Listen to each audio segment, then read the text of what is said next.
Bienvenue au programme La vérité à propos de la douleur. Ne pas parler de la douleur. Parlons-en.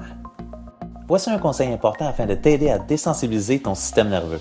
Évite de discuter de ta douleur et de tes limitations dans tes activités avec ton entourage, à l'exception des professionnels de la santé. Si tu parles de ta migraine, de tes engourdissements, de ta douleur au dos, au cou ou aux jambes, à ton épouse, à ton voisin, à ta belle-mère ou à tes collègues, ils seront probablement incapables de t'aider. Alors, pourquoi leur en faire part?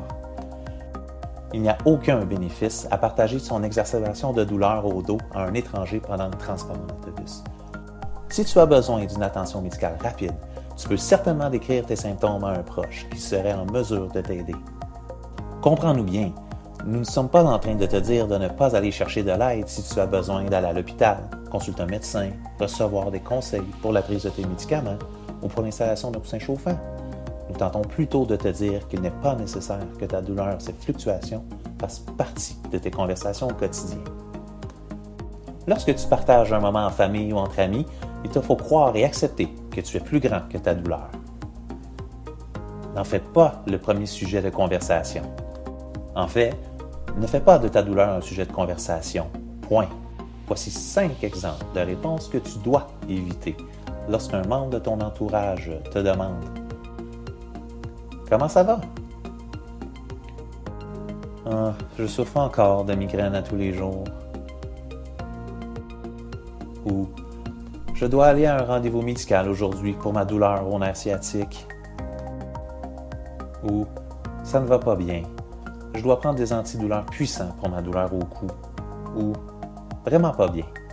Je suis incapable de dormir. Depuis mon accident de voiture, je ne me sens plus pareil comme avant. » Ou « Je suis encore sur l'assurance maladie et en arrêt de travail. En fait, je ne sais pas si je vais retourner au travail un jour. » Des chercheurs ont fait plusieurs études observant des gens qui parlent de leurs problèmes, de leur stress quotidien, en comparaison avec des gens qui gardent tout pour eux-mêmes. Qui, selon toi, a mieux fait d'un point de vue physique et émotionnel? Ceux qui parlent de leurs problèmes à tout le monde ou ceux qui les gardent pour eux-mêmes? La réponse, il n'y a aucune différence. Cependant, nous remarquons que les gens qui parlent sans cesse de leurs douleurs et de leurs infortunes perdent graduellement leur cercle d'amis. Ces derniers auraient tendance à les trouver ennuyeux et chercheraient à éviter toute interaction négative avec ces gens perçus comme plaignants. Par ailleurs, nous ne mettrons jamais assez d'emphase sur le fait que tu dois parler à ton médecin et à ton thérapeute à propos de tes difficultés et de tes symptômes. Ils doivent connaître l'évolution de ta condition et ils sont là pour t'aider.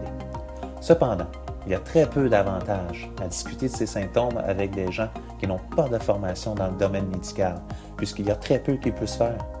Tu peux certainement demander de l'aide lorsque tu en as besoin, mais il n'était pas nécessaire d'aller dans les détails à ce moment précis.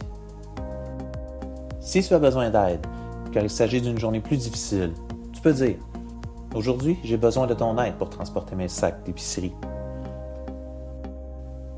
Ils peuvent répondre ceci « Pourquoi ne pourrais-tu pas le faire par toi-même? » Et tu peux dire « Aujourd'hui, c'est une journée spéciale. J'ai besoin de ton support. » À la place d'appeler ces journées difficiles des journées de douleur atroce, nomme-les des journées spéciales. Cela changera ton attitude envers cette journée. Il est possible que tu vives quelques journées spéciales l'une à la suite de l'autre. L'objectif premier du programme La vérité à propos de la douleur est de retirer le meilleur de tes journées spéciales. Voici 5 exemples de réponses que tu peux dire lorsqu'un membre de ton entourage te demande « Comment ça va? » Trouve une réponse positive telle que « C'est une journée spéciale aujourd'hui. Je viens d'écouter de la musique qui me plaît. » Ou « Je me sens plus détendu depuis que je me suis procuré cette fragrance à la lavande qui sent très bonne. » Ou « Je reste actif et je fais 30 minutes de marche à tous les jours. Peux-tu te joindre à moi? » Ou « Ça va très bien. Je me tiens occupé en partageant de beaux moments en famille avec les enfants. Nous avons regardé un bon film hier soir. » Et lorsque tu demandes comment tu vas, réponds « Merveilleusement bien. Je vais participer à un nouveau cours de yoga. » Il a été dit que Stephen Hawking, un grand physicien vivant avec la SLA, causant une paralysie graduelle de son corps, parlait rarement de sa maladie et de ses handicaps physiques. Même avec sa femme. Cependant, il est un vrai moulin à paroles à propos de sujets qui le passionnaient, tels que la cosmologie. Rappelle-toi que tu es beaucoup plus que ta douleur. Enrichis tes conversations avec des sujets qui te passionnent et qui donnent le sourire à toi et à tes proches.